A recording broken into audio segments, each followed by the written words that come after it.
Bonjour à toutes et à tous. Aujourd'hui, nous allons découvrir le Eberlestock X41 High Speed, un sac assez peu connu en France. Il y a de grandes chances que vous en ayez jamais entendu parler. Et vous allez voir, c'est dommage parce que ce sac est vraiment cool. Allons voir.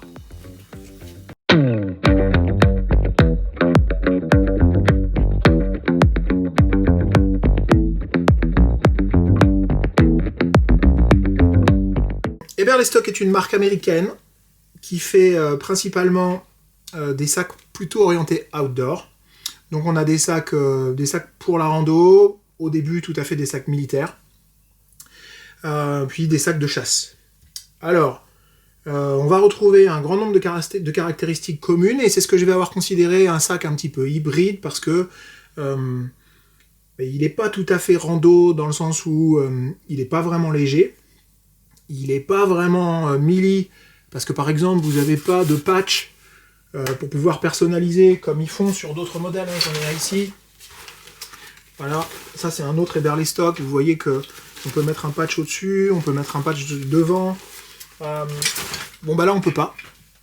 Il y a quand même les passants molles, mais ils ont été réduits. Donc on est sur un sac un petit peu hybride. La matière aussi, c'est du nylon ripstop. C'est pas habituel sur les sacs militaires, hein. Très souvent on a du 1000 deniers ou du 500 deniers éventuellement. Donc celui-ci il est un petit peu différent. Et on va voir, il se passe quand même beaucoup de choses dans tous les aspects, sur tous les aspects du sac, avec une particularité à l'intérieur. Donc on va jeter un œil. L'extérieur tout d'abord, déjà beaucoup à dire. Comme je disais, des passants molles mais rétrécis pour que ce soit un petit peu moins marqué. Du nylon ripstop. On a des tirettes avec un renfort plastique. Donc c'est très très facile à attraper et on a beaucoup de levier pour tirer sur le zip. On a du YKK, je crois que c'est du numéro 10, peut-être même du numéro 12. Les zips sont énormes. Et donc c'est du reverse coil, comme vous pouvez voir ici, afin de limiter la pénétration de l'eau à l'intérieur. On a une poche d'accès rapide en haut, une poche d'accès rapide en bas. On montrera dans le détail tout à l'heure. On va avoir sur le côté et sur les deux côtés des ports pour pouvoir faire passer un tuyau d'hydratation. On a des passants molles de taille normale cette fois sur les côtés. On a deux straps de compression qui vont être intéressants à utiliser, en particulier quand le sac est vide, mais aussi lorsqu'on va vouloir mettre peut-être des vêtements sur le côté, un trépied, une bouteille comme ça. En parlant de bouteilles, on a deux porte-bouteilles de chaque côté, ils sont immenses, donc vous pouvez faire rentrer à l'intérieur à peu près n'importe quoi, sans vous soucier du diamètre à mettre à l'intérieur. Je pense que les plus grosses Nalgene ou même les plus grosses Yeti vont rentrer sans souci. A noter que pour la compression ici, c'est pas un élastique, ce qui est intéressant. C'est un cordon avec une boucle ici, là, enfin un stop. Donc ici, on a un cordon de serrage qui permet de régler la compression sur la bouteille de manière assez ferme d'ailleurs. L'autre côté va être exactement identique, à un détail près. Sur ce côté-là, de manière très discrète, on retrouve brodé. Je ne sais pas si on va voir là. Ici, le nom du modèle, X41 High Speed. Voilà. En termes de branding d'ailleurs, c'est assez discret. On a aussi une petite broderie là. Est-ce qu'on la voit? Oui. Avec écrit Eberlestock, noir sur noir. Voilà. À l'arrière du sac. Alors, c'est un sac que Eberlestock qualifie de full frame. Donc la hauteur en elle-même ne permet même pas, je pense, en cas de contrôle, de le mettre en bagage cabine, parce que ça doit dépasser les 55 cm. On va vérifier d'ailleurs. Donc, le full frame à la sauce Eberlestock, ça dit 59 cm. D'accord? Donc, assez peu de chance qu'en cas de contrôle, on soit tolérant, surtout que le cadre est rigide. D'accord? Donc, il y a dans les coins là, ici, il y a une plaque très dure. Donc, il y a zéro chance de réussir à compresser, même vide, et de faire rentrer votre sac dans les 55 cm qui sont souvent demandés. À mon avis, ça passe pas. On a une poignée ici qui est en mousse, puis avec de l'espèce de cordura autour. C'est très très confortable, très très solide. On a les load lifters habituels pour ajuster la charge sur le haut, avec un élastique pour gérer le surplus de strap, du branding sur la bretelle. Ici on voit la marque Eberlestock, 2 anneaux pour accrocher ce que vous voulez accrocher. Ici on va avoir le strap de poitrine, très utile lorsque le sac devient lourd. Les straps en bas n'ont pas de management de strap et ils sont extrêmement longs. Donc ça, après, je pense qu'il faut soi-même prévoir de rajouter un petit peu ça. Et on a les petites boucles de détachage rapide. Au cas où vous êtes attaqué par un grizzly ou par un méchant, pour pouvoir vous dégager de votre sac rapidement. Voilà, donc ça a l'air d'être du Duraflex. Oui, c'est ça, Duraflex. Donc recouvert par un petit peu de nylon là pour que ce soit un petit peu plus discret. C'est chouette. C'est bien fini. Alors on a des grosses mousses là avec une belle circulation d'air au milieu. C'est assez dense, assez épais. Moi je l'ai déjà porté chargé. J'ai fait du rucking avec. C'est très confort. Et donc vous voyez en plus il y a une courbe lombaire assez marquée. Donc sur les sacs purs EDC en petit volume, je trouve souvent que l'inclinaison qu'on a là comme ça, comme sur les Yoke Futura de Mystery Ranch, c'est un petit peu overkill. Mais sur ce sac là qui est donné à 30 litres et qui à mon avis fait plus proche de 35 et qui peut peser lourd assez rapidement, franchement ça fait le job et c'est assez sympa. On peut remarquer aussi que ici on a un système de réglage du torse avec une sangle. D'accord, donc il faut détacher et vous faites passer après dans les passants. C'est pas très compliqué, c'est pas le système le plus rapide à régler, mais en attendant, c'est vraiment pas dur à faire. Et donc on a beaucoup de marge de réglage, donc en fonction de la longueur de votre torse, vous pouvez complètement ajuster. Ceci étant dit, 59 cm, quand vous faites en dessous d'1,80 m, le sac est grand dans votre dos. Enfin en tout cas il est haut, parce que il est assez étroit, j'y reviendrai tout à l'heure. Donc il est très haut, assez étroit. Voilà, à savoir. Donc ça c'est complètement ajustable. Le harnais là est vraiment confortable. La mousse qu'on voit ici, je peux peut-être dézoomer un peu. Voilà. La mousse qu'on voit ici là, elle est la même sur toute la bretelle, elle est la même que celle-ci. C'est vraiment très confortable. Très confortable. Voilà pour l'extérieur. Alors, comme je disais, vous voyez, j'ai 2 bouteilles, elles font pas le même diamètre. Ça, vous ferez rentrer à peu près n'importe quelle taille de bouteille. Ça de côté. Tac. J'ai oublié d'ajouter qu'il y a la possibilité ici d'ajouter une ceinture lombaire qui est fat, donc très dense, avec un velcro là qui vient se fixer à l'intérieur d'un velcro qui est de l'autre côté pour l'immobiliser ici. On a des passants molles sur la ceinture de taille régulière, hein, pas les molles qu'on voit sur la face avant, qui sont des molles plus minces là, avec une grosse boucle Duraflex ici. Vraiment fat. Voilà. En usage EDC, ça, les ceintures en général, je trouve ça overkill. En vrai, je les utilise pas en usage quotidien. En usage rando, en rucking, super cool. Donc bon, là je l'ai enlevé, mais c'est vraiment chouette que ce soit livré avec. Elle est noire, la même couleur, ripstop. Franchement, sur les ceintures, ils déconnent pas vers les stocks. Encore une fois, si je montre celui-ci là.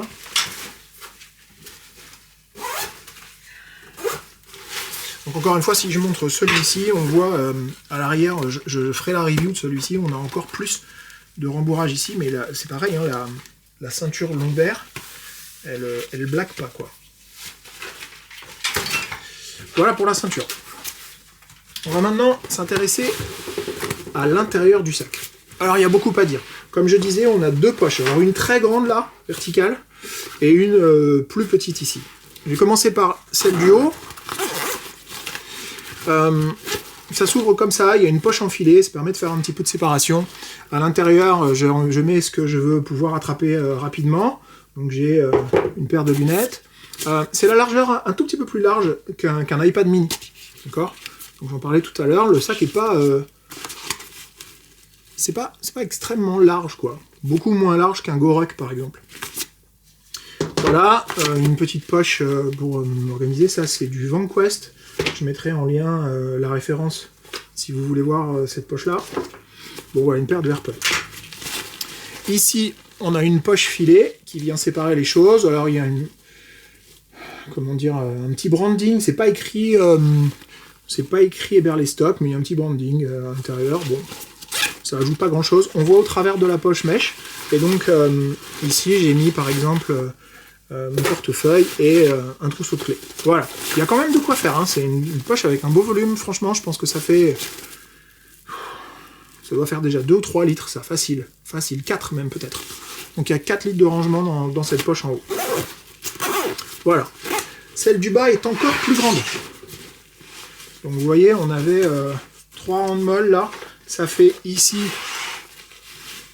un peu plus que la hauteur de cette poche là, et là vous voyez la différence. Là, on est sur le bas de la poche, il y a carrément encore la moitié de la poche au-dessus, quoi. Donc une vraie belle poche en longueur, là. L'organisation de cette poche est un petit peu différente. À l'intérieur, sur la face interne, ici, on va retrouver des passants molles pour éventuellement accrocher quelque chose à organiser ici, ou alors mettre, je sais pas moi, un couteau, une lampe de poche, vos clés, éventuellement, hein, si vous avez une sorte de petit clip de ceinture comme ça. Moi, à l'intérieur, pour vous montrer que j'ai pu mettre beaucoup de choses, vous voyez, là, en bas de la poche, elle est tout au fond, là, c'est une Gorek GR2 Field Pocket, Field Pouch. Donc, c'est grand comme ça. Ok? Ça disparaît, et il en reste, quoi. Donc là, dans cette poche-là, j'ai mis ça. Et ça, c'est un organiseur de chez Triple Oak Design. Donc, je sais pas si vous voyez, ça c'est plus grand. C'est plus grand qu'un iPad mini. L'iPad mini, il arrive à cette hauteur-là, et là, il est au fond, cette hauteur-là de la poche, quoi. C'est une poche assez fat. Je pense que... Vous voyez, la bouteille. Celle-ci, là, qui est une combien, ça? 26 os, peut-être, c'est ça. 789 ml. Je la mets au fond, et ben... Elle disparaît complètement, il reste de la marge. Donc c'est quand même vraiment... là, il y a plus... À mon avis, il y a 5 litres facile dans cette poche-là. Là. Voilà, assez énorme. La magie de ce sac, c'est à l'intérieur. Parce que pour l'instant, vous allez me dire, ok, bon, d'accord. Quand j'ouvre la partie haute du sac, donc là, j'ai mis... c'est la TechMax de chez Alpaca. Ça, c'est la Metro Sling de chez Alpaca, à l'intérieur de laquelle il y a mon appareil photo. Et donc on voit ici ce qui se passe. J'ai un plancher là, qui fonctionne avec des scratchs et qui découpe le sac en 2 parties. Donc là, j'ai segmenté. Ça, c'est la partie haute. Il est exactement à ce niveau-là. Et tout ça, c'est une partie basse. Donc si vous voulez organiser votre EDC avec, sur la partie haute... peut-être les choses que vous voulez, auxquelles vous voulez pouvoir accéder quand vous êtes au bureau, par exemple. Donc, vous voyez, j'ai mis mon matériel électronique, mon appareil photo, et là j'ai l'accès aux poches pour l'ordinateur portable et la tablette. J'ai 2 poches. Et là je peux compartimenter. Et ça, c'est quand même vraiment, vraiment cool. Je retrouve ici la sortie pour l'hydratation. J'ai une petite accroche avec un clip, ici. Et là, je peux avoir accès à la plaque derrière, qui est une plaque en plastique, c'est épais, quoi. Ça se retire, si vous voulez, hein, absolument. C'est vrai que ça apporte du soutien. J'ai aussi la possibilité, derrière, de faire passer ma poche d'hydratation. Bon, c'est quand même complet, comme ça. Je peux, à l'intérieur des 2 sleeves, là, des 2 pochettes que vous voyez, faire rentrer un iPad Pro avec son clavier, de 13 pouces. Et derrière, un MacBook Pro, 14 pouces. D'accord? Donc j'ai bien 2 pochettes là, comme ça. Et donc elles sont un peu assoufflées, avec une espèce de feuille, probablement du Kydex à l'intérieur. qui vient se compresser si vous ne l'utilisez pas. Donc on ne perd pas de place du tout. Ça, c'est vraiment cool. Voilà le premier niveau. Le deuxième niveau, relativement simple. Donc j'ai ce deuxième zip là derrière. Donc vous voyez, ça part avec la poche avant là. Vous voyez, j'ai cette poche avant là. Hop. Donc ça enlève toute la poche avant comme ça. Il ne se passe rien de ce côté-là. J'ai simplement du nylon. C'est assez fin. C'est peut-être du 210 deniers ça. À l'intérieur de la poche, de cette poche-là, j'ai pu mettre une poche pour les vêtements Gorex. Ça doit être une taille M. Donc entière. Et une Peak Design, c'est ça, la Peak Design Medium, que j'utilise tout le temps comme référence pour montrer à peu près le volume. Et là, elle n'est pas tout à fait pleine, mais bon, ça change rien. C'est une grande cavité là. Il s'y passe pas grand-chose d'autre. On retrouve les soufflets qui viennent disparaître au cas où j'en ai pas besoin, et c'est tout sur le bas. Donc encore une fois, je pourrais très bien décider que la partie haute, en mettant le sac vertical, c'est tout ce dont j'ai besoin au bureau pour travailler, et sur la partie basse, éventuellement, tout ce dont j'ai besoin à l'entraînement. Alors, je sais, je répète très souvent que 30 litres, il y a beaucoup de gens qui considèrent que pour EDC, c'est trop. Mais en vrai, le DC, ça dépend de ce dont vous avez besoin. Donc si vous partez de chez vous le matin, avec le nécessaire pour aller travailler, vos affaires de bureau, vos câbles, votre ordi, ce que vous voulez, peut-être votre repas du midi, vos affaires d'entraînement, qu'en quittant le boulot ou qu'à la pause du midi, vous allez à la salle, vous entraînez, vous avez ici, je sais pas, une serviette mouillée, j'en sais rien, hop, ça va dans le bas, vous retournez au bureau l'après-midi, vous mélangez pas, ça reste fermé, avec les odeurs qui vont avec peut-être, et avec le haut, vous avez donc toute la partie bureau, et vous n'allez pas du tout interagir avec la partie basse. C'est quand même vraiment cool. Ce qu'il faut savoir, c'est que ce compartiment-là, qu'on voit ici, qui vient découper, donc ça, c'est la partie basse du sac. Si j'ai pas besoin du plancher, là, et ben en fait, c'est à scratch. Donc je peux totalement dire, le plancher, j'ai pas besoin, et j'ai des grands volumes à mettre à l'intérieur de mon sac aujourd'hui, le plancher, je le zappe. D'accord ? Et si je zappe là, je récupère le volume complet du sac. Donc si j'ouvre ici, je récupère ça complètement. Donc vous voyez, ça va cette fois jusqu'en bas. Si je vous mets de face, ben, je récupère ma main là. Voilà. Tac. Et je récupère mon volume de 30 et quelques, 32, 34 peut-être, d'un seul tenant. Ça c'est vraiment ouf cette histoire de plancher amovible. Voilà. Donc, c'est pas compliqué à remettre. J'ai juste à remettre ici, réaligner les scratchs un petit peu. Tac. Comme ça. Et j'ai recompartimenté mon sac. Tada! Ce sac est ouf. Alors il existe plusieurs couleurs. Celle qui me plaisait beaucoup, moi, c'était noir avec un intérieur un petit peu beige, un petit peu kaki. Vraiment chouette, je crois. Vraiment, vraiment chouette.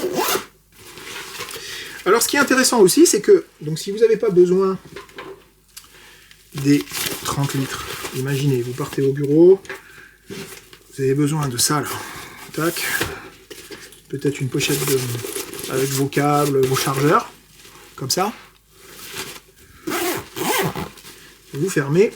Vous allez dire oui, souvent les sacs 30 litres, après quand ils sont vides, ah ouais mais là, une fois que je serre et que je viens compresser le sac,